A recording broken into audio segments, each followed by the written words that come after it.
Good evening, welcome to South Asia Newsline. I'm Uzma Jafri. Here are the top stories we are tracking for you on Thursday, the 28th of July. Outrage over rashtrapatni remark row in Indian Parliament. BJP demands apology from Congress. Sri Lanka Parliament extends emergency amid continued crisis.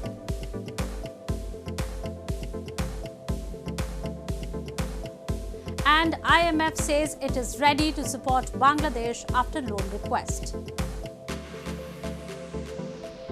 And now for all the details. Both the houses of the Indian Parliament on Thursday witnessed ruckus over opposition Congress party leader Adhir Ranjan Chowdhury's rashtrapatni remark for President Droupadi Murmu.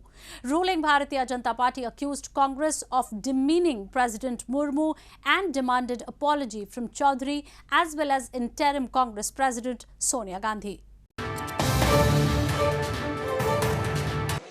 Opposition Congress leader Adhir Ranjan Chowdhury's rashtrapatni comment in reference to President of India Droupadi Murmu has drawn flag. Both houses of the Parliament, the Lok Sabha and the Rajya Sabha on Thursday witnessed fiery protest by ruling BJP, Bharatiya Janata Party over his remark. BJP Minister Smriti Irani hit out at interim Congress President Sonia Gandhi and said that the latter sanctioned the humiliation of President Murmu through male Congress leaders. Irani accused Congress of demeaning President Murmu and said the country knows that the opposition party is anti-tribal, anti-Dalit and anti-women. Adhir Ranjan Chowdhury maintained that he regrets his slip of tongue. Sonia ji sanctioned the humiliation of a poor woman who was sent to the highest office in this country. You sanctioned the insult of every Indian citizen. You, through your male Congress workers and leaders, have continued to demean the office of the President of India. Apologize to the nation. राष्ट्रपति निकाल चुके हैं मेरी जुबान से, गलती से, चूक हुई. इसका मतलब फांसी की तख्ते पे चढ़ जाऊं तो कहिए, सूली पे चढ़ जाऊं तो कहिए. He made the remark during Congress protest against Financial Crime Fighting Agency, the Enforcement Directorate's questioning Sonia Gandhi in the National Herald case. When asked about the row earlier in the day, the Congress interim president said Adhir Ranjan Chowdhury has already apologized. Defence Chief of Maldives, Major General Abdulla Shamaal on Thursday held meeting with his Indian counterpart and discussed ways to strengthen the defence cooperation between the two countries. Earlier, he laid a wreath in honour of slain soldiers at the National War Memorial in capital New Delhi before receiving the Guard of Honour. Maldivian National Defence Force Chief Major General Abdulla Shamaal on Thursday paid tribute to India's fallen heroes at the National War Memorial in capital New Delhi. The Maldives Defence Chief is on a 6-day visit to India to bolster defence-related ties between the two countries. Apart from defence and security partnerships, India and Maldives have in recent times expanded their strategic cooperation, including focusing on counter-terrorism and counter-insurgency. Shamaal also received a Guard of Honour from the Indian Tri-Forces in the launch of country's defence ministry. The two Asian countries on July 20 signed a memorandum of understanding with an aim to mutually further code digitization and foster startups and tech companies. Lying near strategic shipping lanes in the Indian Ocean, Maldives is critical in the battle for influence between India and China, which have repeatedly clashed along their Himalayan border in recent years. In news from Sri Lanka, Sri Lanka's parliament has extended a state of emergency declared by President Ranil Wickremesinghe in a bid to get a grip on a political and economic crisis that has forced a change of leadership while trying to find a way out of the country's worst economic crisis. Sri Lanka's parliament approved the extension of a state of emergency for a month on Wednesday. A lawmaker said in a bid to get a grip on a political and economic crisis that has forced a change of leadership. Then acting President Ranil Wickremesinghe had declared a state of emergency on July 17. It allows for the military to be given powers to detain people, limit public gatherings and search private property. The extension means it will continue for a month before it must be approved again. Wickremesinghe won a parliamentary vote to become president 3 days after he declared the emergency, and a week after Gotabaya Rajapaksa fled the country and resigned from his post of president in the face of widespread protests. The country of 22 million people has been crippled by an economic crisis, with shortages of fuel, food and other necessities. The protests, which culminated with crowds swarming into the official presidential residence before Rajapaksa fled on July 13, have largely fizzled out. Also on Wednesday, Rajapaksa was granted permission to stay a further 14 days in Singapore, where he landed 2 weeks ago via Maldives, Reuters quoting its sources reported. The Singaporean government has said he has not been granted asylum but was in the country on a private visit. Wickremesinghe, who served 6 terms as Prime Minister, took over as President in a parliamentary vote after Rajapaksa quit. He has outlined plans to have a donor conference involving India, China and Japan after Sri Lanka secures a rescue line from the International Monetary Fund (IMF). He said on July 18 that negotiations with the IMF were nearing a conclusion. Moving on. Flood-affected residents of Gilgit Baltistan have demanded reconstruction of dams and bridges in the region to rebuild their lives hit hard due to the natural calamity. They lamented they have only received mere condolences but no fundamental assistance. Demolished houses, ravaged trees and debris flow. This is the picture of Sharkila village in Gizar district of Gilgit Baltistan, where flash floods triggered by torrential rains have wreaked havoc in recent days. Residents expressed though they have got temporary shelter, but they urgently need fundamental assistance to rebuild their lives, including reconstruction of dams, bridges and roads which have been washed away. They lamented they have been hit hard twice due to the calamity in about 2 months, but have only got mere condolences. हमारे लिए वहाँ पे बंद बनवाए हैं, अच्छे पुल बनवाए, यही हमारे लिए बेहतर है सबसे पहले तो। बाकी हमें कुछ नहीं चाहिए। इन बनों की वजह से हम इस तरह 2 दफ़ा मुतासिर हुए हैं। Locals blamed the continuous intervention of Pakistan in the illegally occupied region has caused massive disturbances in the ecological balance, leading to such disasters.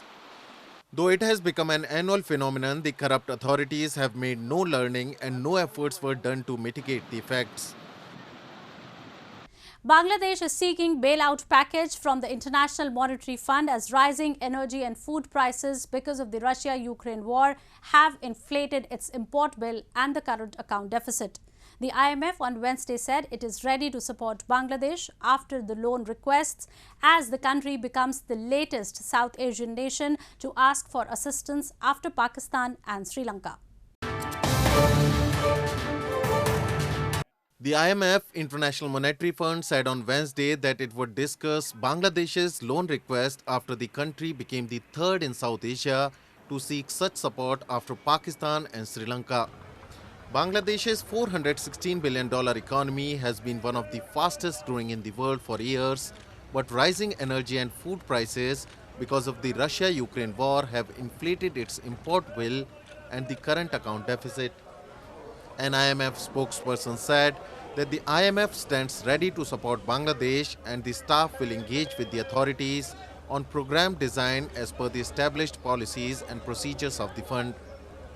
Earlier, Bangladesh's Finance Minister AHM Mustafa Kamal told reporters that the government would take an IMF loan only if conditions are favorable and said the country's macroeconomic conditions were fine. The country's economic mainstay is its export-oriented garments industry, which is bracing for a slowdown as key customers like Walmart are saddled with backlog as inflation forces people to prioritize essentials. After garments, remittances are the 2nd highest source of foreign currency for Bangladesh, a country of nearly 170 million people. Its foreign exchange reserves fell to $39.6 billion as of July 20, sufficient for just over 5 months worth of imports from $45.5 billion a year earlier. At the Tashkent conference in Uzbekistan this week, delegations of over 20 countries exchanged dialogue on the security situation as well as the humanitarian crisis in Afghanistan. U.S. Special Envoy for Afghanistan Thomas West said that Washington stands ready to join partners in supporting dialogue among Afghans regarding a brighter and more inclusive future for their children. The U.S. Special Envoy for Afghanistan, Thomas West, said that Washington is ready to support dialogue among Afghans during the Tashkent Conference on Afghanistan held in Uzbekistan this week. West said on Twitter that no foreign country should handpick leaders or impose a process on Afghans. The United States stands ready to join partners in supporting dialogue among Afghans regarding a brighter and more inclusive future for their children, he added. U.S. Special Envoy for Afghan Women and Human Rights, Reena Amiri, also addressed the issue of restrictions on Afghan women and girls' education in Afghanistan. Taking to Twitter, she said that she stressed that security, economic stability and peace cannot be achieved without upholding the rights of women. The Tashkent Conference was significant as it took place almost 1 year after Afghanistan fell to Taliban last August, and countries exchanged dialogue on the security situation as well as the humanitarian crisis in Afghanistan. Notably, Uzbekistan has been the venue for key meetings related to Afghanistan. The conference saw participation by delegation from over 20 countries engaging in diplomatic relations with Afghanistan as well as prompted peace and security in the country. A 27-year-old calligrapher in India's northern Jammu and Kashmir has written the entire Koran on a 500-meter scroll that even earned him a world record. His work was put on display for devotees at a mosque in the Federal Territory's summer capital of Srinagar this week. 27-year-old calligrapher Mustafa Jamil from India's northern Jammu and Kashmir wrote the entire Quran on a 500-meter scroll, which was put on display for devotees at a mosque in the Federal Territory's summer capital of Srinagar on Wednesday. The Lincoln Book of Records recently considered Jamil's feat a world record.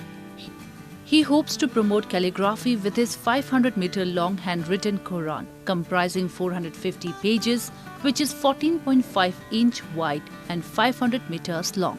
पहले शुरुआत की थी hand writing सुधारने के लिए। जब मेरी hand writing सुधर गई तो वह मेरे लिए एक नई चीज़ थी कि मेरी आंखों के सामने कुछ नई चीज़ थी कि इंसान भी ऐसे लिख सकता है इतनी खूबसूरती के साथ। तो बाद में फिर जब मैंने कुरान पाक तहरीर किया तो तब तक मुझे अंदाज़ा नहीं था, मैं अपना शौक़ पूरा कर रहा था, लेकिन बाद में लोगों के दरमियान उसको बहुत पजीराई मिली, तो फिर मुझे पता चला इस फील्ड के बारे में कि ये भी कोई फील्ड होता है। Jamil, who aimed at creating awareness among the youth of the valley about the Islamic religious text, wrote it over a period of 6 months. His relatives are more than elated with the recognition his work has earned. तो इसको करीबन 3 महीने writing में लिखने को, और 1 महीने में इसने जो कुरान की बॉर्डर है वो बनाई है, और साथ ही इसको मटेरियल जो भी लगता है इसके लिए 2 महीना लग गया है अरेंज करने में। और अल्लाह का लाख लाख शुक्र है कि उसने मुस्तफा इब्न जमील को इस काम के लिए चुना, तो हम भी बहुत खुश हैं इस चीज़ से। Calligraphy in Jammu and Kashmir is an ancient art. It suffered during the times of insurgency, but a revival in interest in the art has been seen in recent years. Well, that's all we have for you from South Asia this evening. Now our viewers can watch the show on SouthAsiaNewsline.com. You can also visit us on Facebook.com/SAsiaNewsline and follow us on Twitter @SAsiaNewsline. That's all in tonight's edition. We'll see you same time tomorrow. Good night.